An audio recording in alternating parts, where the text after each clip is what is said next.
So welcome back to obviously Fight Talk, and we are now joined by a man. I'm sure if you've been on Facebook today or yesterday, you will have seen this footage. He was on the show last week in studio. We're joined by Will fucking Fleury. Will, you did promise us madness went down at EFC, and you could certainly say madness went down at EFC. If you haven't seen the video, just to tell you briefly, Will was basically going in for a takedown and got, I counted 14 or 15 illegal elbows to the back of the head. So Will, we spoke about it. You gave us that shit's going to go down. Just talk us through what happened. Like when you were going in for the takedown, talk us through the fight from that moment. Well, that's only about 2 minutes into the actual fight, so that's the middle of the first round. So the fight started, we were kind of trading on the feet, barely, like as in there was hardly much landed. I think I threw an overhand right and he went for a straight right himself, and I took him down off of that. He kind of tried to get near the cage, so I had him up against the cage, kept pulling his hips out.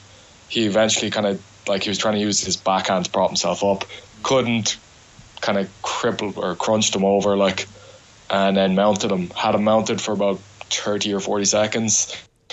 Landed a few shots from mount, but nothing like majorly damaging. Then he started trying to like push up underneath my armpit. I landed like an elbow from the top as he was trying to push me up. That cut the top of his head. Then like I ended up going for like an armbar off of that and missed the armbar and ended up underneath them. Then I landed like 2 more big elbows while he was on top of me. And then like he was trying to throw a few shots, but I kind of had his arms held and he was really tired already at that stage. And basically from there he tried like another elbow and I kicked his hip away and drove, like as I kicked his hip away I did like a get up and drove back into him, and that's where the clip you've seen there happened. So it's only like 2.5 minutes into the fight, like right, so basically the whole thing kind of went like nobody knew what the hell was happening. I got pulled back over in my corner. I didn't realise I'd been elbowed in the back of the head. I actually thought at the time when it was happening that I was like, shit, I'm not. There we go. I thought when it was happening that I just lifted him into the air. Now, so I was like slightly out of it at that stage. So like when he pulled me up and moved me over, I thought he was stopping me because I was like attempting an illegal takedown or something. So I got pushed back over to my corner, walked over and was like, why has he stopped it up there? And I saw him getting a bollocking over in the other corner. Now, it wasn't like the fight was over at all at that stage. And I was probably the more eager guy to continue. So I walked like, I took a few seconds over there, walked back into the middle of the cage and was like waving him into it, being like, right, come on, let's go. Because I could see he was exhausted still. And my corner were like, no, take your 5 minutes, take your 5 minutes. At that stage then, there was like a cut on the back of my head, like, and a good bit of blood had started to come out of that. So one of the cut men got let in to see that, and when the cut men came in, they let the doctor in as well. So he kind of came over just like sneakily interviewing me basically, and he was like, where are you, what date is it, couple of just the usual questions, like, and I felt fine then, like I was totally cognizant, totally aware. So basically answered all of those, no problem. And then it was about to restart, or something was happening, and I was like, hold on, put me back in there. You wanted to be put back in the position where the fight was broke, yeah. And basically from there, the ref copped something was up, and he was like, why do you want to be put back in there? I was like, because I was just about to take him down, I had him in the air, like. And he like walks over to the other lad and is like, do a balance test on him there. And then your man, the doctor, kind of got me to stand on one leg and touch my heel and touch my toe and touch my heel. And I don't know, apparently I failed that. Yeah, look, I'd say I was a little bit wavy, but yeah, look, the fact, like, it shouldn't have even gotten to that point. It should have been fucking called straight away. Okay, so Will, when that happens then, the referee, obviously the doctor after the balance test says the fight can't go on. Was there confusion then? Was there a delay in what was going to happen? Because, as I said, we counted 14, 15. I thought it was like, I thought we were just going to fight again, to be honest. And I was the one who wanted to fight again. He didn't. You know, and we all knew how that fight was going to go. That was the thing. But kind of about 5 or 6 hours later, like we both went to hospital in the same ambulance, like, and we were chatting away to each other, and we'd actually roomed in the same room. It's a mad story, like, the whole thing. And I basically copped. I was like, they're not going to have time to let us fight again and still finish the show because they've booked all our flights back already. I was like, so they're going to put one of us out. And you see, he had fucking lied to me as well. That was the thing. He had said, I think I caught you like twice around the side of the head. Wow. And like maybe twice in the back of the head, but like they kind of slipped on from the back. He was like, I think it was the two that like I hit with the other elbow. And I hadn't, like, literally at this stage, I was like, I just need to see the thing. Because part of me was like, shit, maybe he caught me. You know, maybe he caught me lovely on the side of the head. But something in the back of my head was like, in the back of my head. 14 elbows. But something was telling me, like, where I was there, I shouldn't have been able to get hit in the side of the head. Because obviously I do that positional load in training. And if you give me your hips, like, or if you try and elbow the other side of my head, you're giving me your hips. Yeah. So I was a bit like, geez, he must be very flexible to have landed a decent elbow from that position. But I hadn't a clue. I hadn't seen any of the footage yet. I was in that kind of like, anything could have happened here state. And I stayed that way for the next day and a half. Like, I didn't see the footage until late the next day. The morning after the fight, they call us all down. And they bring us out and they have this big house meeting. And I can fucking tell straight away, just from the faces on all of them and the way they have the cameras set up and everything else. I was like, right, this is going to be a shit show and they're going to get, like, one of us is going out now. Because they hadn't really, like, nothing had been explained to us afterwards at all. We went home that night. We got home at about 2:30 in the morning because we got taken out to, like, the fights were in Pretoria and the house was in Joburg. And we got taken to some hospital that was the other side of Pretoria, so it took us ages to get sorted and everything. Anyway, we go back down, fucking meeting, all this, and Graham's like, Will, you're out of the competition. And straight away I'm just like, bullshit. You're awarding this lad for fucking cheating then, basically. And I hadn't even seen the footage at this stage, but I could tell just from their fucking body language that it was like, nah, this is an absolute horseshit decision and you're trying to get me out of here as quickly as possible and cover yourselves as quickly as possible, like. And it didn't make sense either because it was like, here, look, I'm your fucking draw, you twats. You know, I'm the only lad who has a chance of fucking beating the champion here. I'm the only lad who'll actually give a decent title fight. I'm clearly the best fighter in the house. They all fucking knew that, like. So basically, I had a massive argument with him. Like, I lost my shit pretty much. I didn't keep it together at all. Fucking, I imagine, I haven't even seen that episode of the show yet, but I imagine all of that's going to be edited out. They've just aired the episode where myself and Shaw fought, but they kind of cut it just after the fight. So then me and him had a huge argument. They were all going off to Durban that week, and pretty much what I get the impression would have happened was that I would have been basically edited out of the show, or I would have been made to look like kind of this character who came on and was like pretty shit, and they could just show the elbows from a weird angle and like kind of brush it under the carpet as much as possible. Then I got on real well with the director of the show. He was a sound lad, and I went up to him and kind of had a bit of a chat with him about like how they were going to portray that footage and basically get me to react to the footage and how that'd be good content to have me like watching the footage. So you still hadn't seen the footage at this stage. They hadn't shown you this, and they weren't willing to. You were trying to almost twist their arm into showing you the footage. Yeah, basically, yeah. I wasn't, because it was a different crowd that made the show. They were called SIC Entertainment, and EFC were obviously the ones funding that, but they were separate companies. So the EFC boys, I'd imagine, would put pressure on them to kind of be like, look, you know, obviously don't fuck us over in any of this. But your man, the director, was kind of willing to let me see it anyway. So he set 2 camera guys up, and it was just on a laptop, and they had me in my room watching it with the, you know, camera guys on the other side of the room. So while that was going on, we were allowed phones just to text family or whatever, and I didn't react. Like, the thing was playing in front of me, but it was only uploading when they kind of started setting up all the equipment and stuff. So I basically pretended that it wasn't fucking going at all and just was like texting the mother on the phone. And while that was going on, I was recording that. So that's where I got that clip that I put up today. Yeah.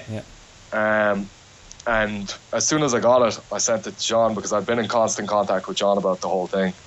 And then I sent it to your man Graham as well, who's like their Dana White basically. Yeah. And when I sent it to John, he was like, Jesus Christ, this is absolutely ridiculous. That's a blatant DQ. Yeah. And then when I sent it to Graham, he was like, we could sue you for having that footage. And I was like, yeah, go on. Yeah. What the fuck are you going to get? Like, yeah. So it became a bit of a standoff then for a few days. And it was all a bit mental. And there was messages going back and forth. And I thought, like, for a good while, like I was there for about 3 days thinking, like, sure, they're just going to edit me out of the show. But at least I have this footage and I'm going to go against them.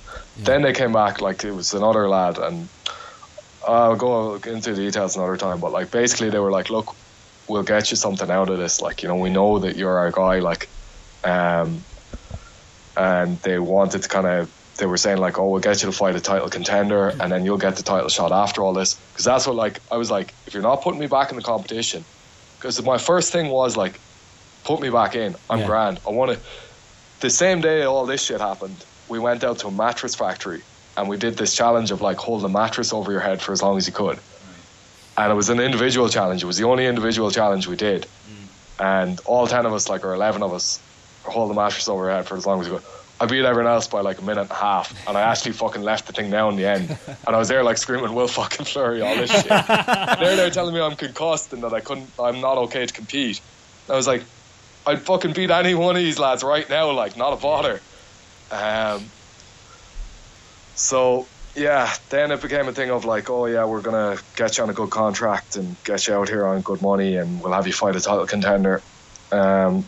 So I played along with that basically, and the last 2 weeks of the show was just waiting for the fights to play themselves out. It's real frustrating being there as well, because you're like, you're watching these fights and you're like, here. And even like, I'm helping, like, I don't know how much of what goes on in the show I can reveal, and even I think it's going to be broadcast over here eventually, so it's kind of awkward. I don't want to give away all the details of who's in the final or whatever, but you know, you're there helping lads prepare for the final, and you're like showing them stuff. You're teaching them basic shit and trying not to whoop their ass too bad, so they're like a little bit more confident going into that fight. And at the same time, you're like, this lad's going to get the contract that I should have been on. This lad's going to get that title fight, and I'm here having to fucking not go hard on him, like, in training sessions. It's ridiculous, like. And come here, one big thing, right? When you were in the, I know you said limousine, when you were in the ambulance going to the hospital, you and Shaw, Dean, who was the other fighter, he was saying, I might have caught you with 1 or 2. After you seen the footage, what'd you say to Shaw? Yeah, so I'm not sure what they're going to show in the next episode, but they have footage of me absolutely losing my shit with him. Because he'd lied to me, and that was the thing. And he'd actually, right, that morning, right before the meeting, there was a guy who used to go around with like slow-mo cameras and film action footage and stuff while you were training, and he'd called Shaw over because he just knew Shaw a little bit better. He'd been working with their team a good bit more, and he was like, I have the clip of the elbows. So this would have been in slow-mo. Now I still haven't seen the footage he's seen, but he came over to me after that and was like, 1 or 2 kind of clipped the back of the head, but they weren't too bad. And this was like right before the whole announcement thing happened of like them kicking me out of the show. So I was kind of questioning, like, geez, maybe it was to the side of the head. And when I actually saw the real footage, but I was questioning it, but I still flipped the fuck out anyway, because I knew there was like a massive element of controversy regardless.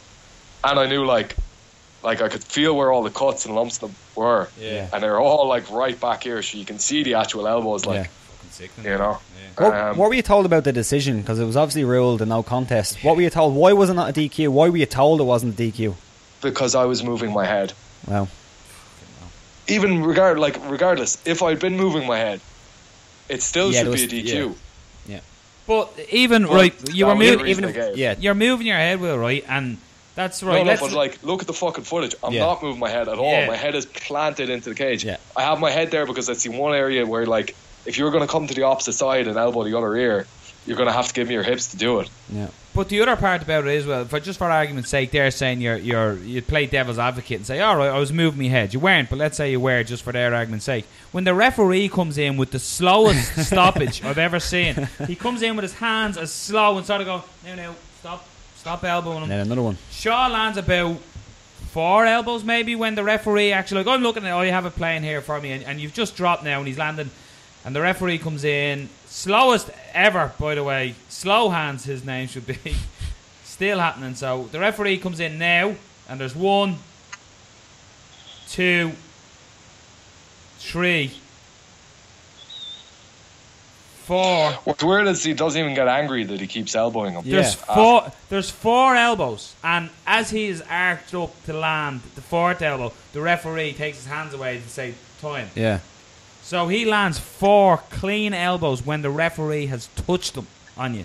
So that in itself. And then, he literally, he doesn't get angry with the fact that he's landed a lot of elbows even afterwards.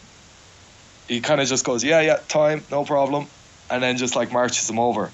And, I never got to hear any of the audio on the bollocking that he got. But it looked fairly gentle. He was questioning, sheer and utter fucking incompetence, the whole thing, how this whole situation has been dealt with. And here's the thing, it doesn't affect any of them boys at all. They're all grand, they go home, no problem for any of them. I get fucking 15 elbows in the back of the head, I get fucked out of a contract, I get fucked out of a title shot as well. Was that the main referee for the whole show? Did he continue to referee the rest of the show, do you know? He was refereeing 5 days later down in Durban, as far as I know. Wow. I didn't see him. I'm not sure. I need to check if he was involved in any of the other fights. Yeah. He had been previous to that anyway, and they're using him still, and I don't know whose actual responsibility is, if it's SAMMA or whoever, what referees they choose to use. But to quote John Kavanagh on your Instagram, he says, "This is the worst refereeing I've seen in 20 years. He should not be allowed to watch MMA, never mind work in a cage." Look, here's my thing. That lad's incompetent, and that's obvious, okay? Yeah. Anyone who knows anything about MMA can see that. It was a terrible decision. It should have been stopped far quicker than it was. Yeah. And it should have been, called a DQ straight away. What pisses me off more, he's just one incompetent individual. Yeah. The whole organisation went in behind him, and I was treated like a bold child after all this. Yeah. I was, treated basically like a child who'd done something wrong. Because straight away I was like, regardless of what happened, you're dealing with this arseways. And they were like, no, but Will, you've come down here, you're trying to be a contentious character, you've come in with this brash attitude, thinking you're better than everybody else. I was like, fuck ye, you fucking assholes. So I'm so happy I have that footage, and I'm so look, I'm still unbelievably pissed off over everything that's happened. But at least now people can see the reality. They can't fuck with that reality, if you know what I mean. Yeah. And that's something, I suppose. The thing is, but look, I don't seem as angry as I have been here. Yeah, well, this whole thing affects my life massively. Yeah, of course. Yeah. That's the thing, Will, is they're saying, we'll give you a title contender to then fight the champion. Still leave a bad taste in your mouth. When I got home, there was nothing signed, and they offered me the contract that the loser would have went on. As in, if I had lost the first round of the show, they gave me the equivalent of the worst contract that could have possibly been put on. Before I went in, I signed 2 different contracts, and one was the winner's contract, which was for 100,000 rand for the fights and 50,000 rand for winning the 100 to show and 50 to win, so 150 overall, which is equivalent to €9 grand, which is some legit money, and you could fight 3-4 times a year and be making a proper living out of the sport. And that was a 5-fight contract. The other contract was if you lost in the first round of the show, and it was kind of tiered, so it was 30 and 10 if you'd lost in the first round of the show, 40 and 20 or whatever if you'd lost in the second round of the show. I forget the exact numbers, but basically it was stepping up from where you were, depending on how you did and depending on how much they wanted you, it was steps up from that. And they offered me 30 and 10 to fight a lad down there afterwards. And I was like, are you fucking serious? This would have been the same money as if I'd gone in the first round and lost. What do you think happens next? There was some robust discussions after that fucking contracts was sent in. I don't know what happens next. I think they're gonna see that they're missing out on a massive opportunity if they don't take me, and if they don't offer me some decent fucking money, basically. Would the whole experience sour you from actually signing with them? Yeah. Look, it's still probably I've just done a reality show with them. Yeah. And we have this huge opportunity because there's a platform there. Yeah. But, yeah, like, the trust is broken. Yeah. The trust has been broken twice, like. And, you know, anything they tell me from now on, you're never going to believe, really. Yeah, grain of salt. Yeah. But I don't exactly have many other good offers coming my way. Yeah. Which is fucking... look... Yeah, this is it. Well, I've said it to you. I don't know how promotions haven't gotten the Will fucking Fleury fucking train yet, to be perfectly honest with you. I just don't understand. I don't know either, man. I don't know what this fucking sport wants from somebody like... And when you got this big break, though... Talk a bit of shit, be a character. When you got this... Win in emphatic fashion. Yeah. When you got this concert, when you got this offer, I was there going, I'm fucking delighted for Will. You know what I mean? EFC, this is going to be a big opportunity to put a big statement out. And then you said to me, shit's going to go down next week. I'm like, oh, what the fuck happened? You know what I mean? And then you see this and you go, fuck me. Like, it's just, we jokingly say, and it's, I know it's not a joke, but we jokingly said, you know, people are always pulling out against you, and we made it, you know, things like that. But it's got to the stage for you where you can just see the frustration with you. And fuck, man, there has to be a silver lining here. If you believe in karma, if you believe in religion or whatever, shit happens for a reason. And surely... something's going to happen for Will Fleury, man, because you know, like you said, you were in there to win it, and I've no doubt I would have been putting money on you to win it, you know. So frustration is like sick. But here, look, this is the thing, right? Anybody who knows the crack knows now. This is a legit product. There's fucking it's going to be very difficult to get lads to fight me now. But literally, that is like the silver lining will be the getting these fights. The fact that hopefully when I do get these fights, we'll have some bit of a profile built from it already because of all of this shit happening. I feel like I could have made a career out of this 2 years ago if people didn't fucking pull out or didn't, you know. But they won't fucking stop me. Like, the thing is, enough shit has happened that if I was going to stop, I'd have fucking stopped long ago. If I was going to get disheartened by any of this shit, I'd like, look, there have been incredibly disheartening moments. There have been times where I've gone and fucking waited up and been like, fuck, Will, is this really what you want to be doing with your life? Like, and like, look at what keeps happening. This thing isn't a fucking sport. That's the thing. We like to think it's like some fair fucking, you know, that's something like, oh, you've been fucked, you deserve something. You get nothing. You get fucked, you go home. Like, nothing happens. No good comes of it. Like, and you know, you sit here like, what are you gonna do? Just complain? Get on a fucking podcast and go, oh yeah, bad shit happened again. Oh, fuck it, man. All I want is the opportunity to whoop some bastard's ass. Like, and I can do that. And I've been fucking kept training. I've kept like preparing to whoop some lad's ass. So just give me the opportunity, give me the platform. I'll go down and whoop some cunt. Like, and what's the story, Will, with the contract now? Are you tied to them for a while, or let's say whatever, any promotion comes along, whoever, and says, regardless of we've got whether or not I'm in that contract, it's an open contract anyway. Yeah. Okay. Is the way I understand it. So like their champion Dricus du Plessis has just signed to fight for KSW. Yeah. And Yannick Bahati fought on Bama when he was their champion. So they don't sign exclusive contracts regardless. Okay. So I'm open. I'm open to offers. So basically what we're saying, ACB, Cage Warriors, Bama, KSW. Bellator, KSW, get your shit together. EFC, get your shit together and get this man on a fucking card. Boom. That's simple. Will, listen, we really appreciate you coming on 2 weeks. Start to chat to us with this. You're the first 2 weeker we've ever had. I think so, yeah. You're the first repeat. Breaking records left, right, centre, lads. We took so long to get you on that we said we'll do it twice. Grand. Listen, you're a gent. Yeah. All right, best luck, lads. Cheers. Will, fucking Fleury.